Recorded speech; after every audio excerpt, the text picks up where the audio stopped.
बांग्लादेश में सत्ता बदलते ही क्या बदलेगा भारत का समीकरण।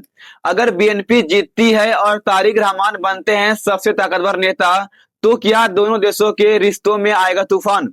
बांग्लादेश का 2026 चुनाव सिर्फ एक देश का चुनाव नहीं है, यह चुनाव पूरे दक्षिण एशिया की राजनीति बदल सकता है। अगर बांग्लादेश नेशनलिस्ट पार्टी यानी बीएनपी जीतती है तो करीब 20 साल बाद तारिक रहमान की सत्ता में वापसी हो सकती है, और यही वजह है कि भारत भी इस चुनाव पर बेहद करीब नजर रखे हुए हैं।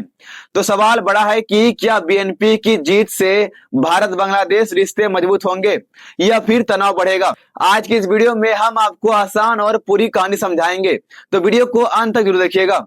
सबसे पहले जानते हैं आखिर बांग्लादेश चुनाव 2026 क्यों है इतनी खास। बांग्लादेश में 2026 का चुनाव बहुत तनाव और राजनीतिक उथल पुथल के बीच हो रहा है। देश में लंबे समय से विरोध प्रदर्शन, हिंसा और सत्ता को लेकर टकराव चल रहा है।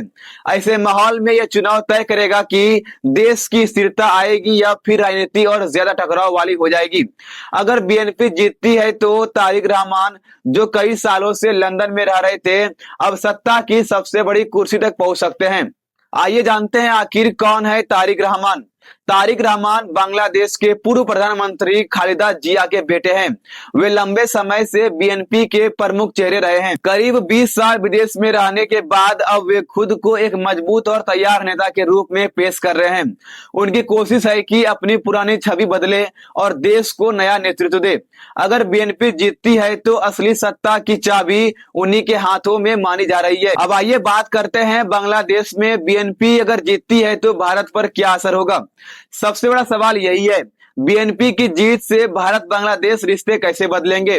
पहले जब बीएनपी सत्ता में थी, यानी कि 2001 से 2006 तक, तो भारत के साथ रिश्ते बहुत अच्छे नहीं। उस समय बीएनपी का गठबंधन जमाते इस्माइली के साथ था, जिसकी छवि भारत में ज्यादा सकारात्मक नहीं रही। लेकिन इस बार हालात थोड़े अलग है। बीएनपी और उसके नेता कह रहे हैं कि वे भारत के साथ अच्छे रिश्ते चाहते हैं, लेकिन बराबरी के आधार पर, यानी दोस्ती होगी लेकिन दबाव में नहीं। तारिक रहमान ने साफ कहा है कि अगर वे सत्ता में आते हैं तो तीस्ता नदी के पानी के बंटवारे का मुद्दा जोर शोर से उठाएंगे। उनका कहना है कि बांग्लादेश को उसका सही हिस्सा मिलना चाहिए। यह मुद्दा भारत और बांग्लादेश के बीच पहले से ही संवेदनशील रहा है, इसलिए आगे भी यह बड़ा विवाद बन सकता है। इस चुनाव के बीच बीएनपी का 51 पॉइंट का मैनिफेस्टो आया है। बीएनपी ने अपना चुनावी घोषणा पत्र जारी किया है, जिसका नारा है बांग्लादेश फर्स्ट। इसमें कहा गया है कि भारत के साथ रिश्ते बराबरी पर होंगे, बॉर्डर फायरिंग और घुसपैठ जैसे मुद्दे उठाए जाएंगे, पानी बंटवारे पर समझौता जरूरी है, लेकिन पड़ोसी देशों से व्यवहारिक और संतुलित रिश्ते बनाए जाएंगे। यानी बीएनपी एक तरफ सख्त रुख दिखा रही है, वहीं दूसरी तरफ बातचीत की भी बात कर रही है। भारत बांग्लादेश रिश्तों में सबसे बड़ा मुद्दा बन सकता है शेख हसीना।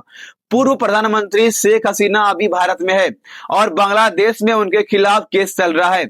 अगर बीएनपी सत्ता में आती है तो वे हसीना के प्रत्यर्पण यानी कि एक्स्ट्राडिशन की मांग तेज कर सकती है।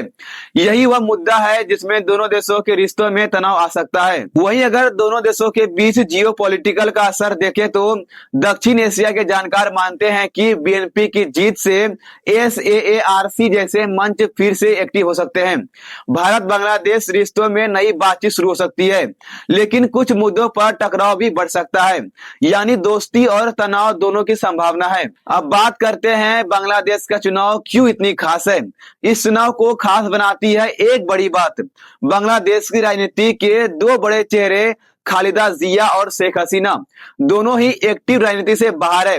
ऐसे में नई पीढ़ी के नेता देश की दिशा तय करेंगे। अगर बीएनपी जीतती है और तारिक रहमान सत्ता की कमान संभालते हैं तो बांग्लादेश में एक नया राजनीतिक दौर शुरू होगा। भारत के लिए यह चुनाव बेहद अहम है, क्योंकि रिश्ते सुधर भी सकते हैं और कुछ मुद्दों पर तनाव भी बढ़ सकता है। अब देखना होगा कि बांग्लादेश की जनता किसे चुनती है और दक्षिण एशिया की राजनीति किस दिशा में जाती है। क्या बीएनपी की जीत भारत बांग्लादेश रिश्तों में नई शुरुआत करेगी या फिर बढ़ेगा तनाव। आपकी क्या राय है कमेंट में जरूर बताइएगा। वीडियो अच्छी लगी हो तो वीडियो को लाइक जरूर कीजिएगा और साथ ही साथ वीडियो को शेयर करना नहीं भूलिए।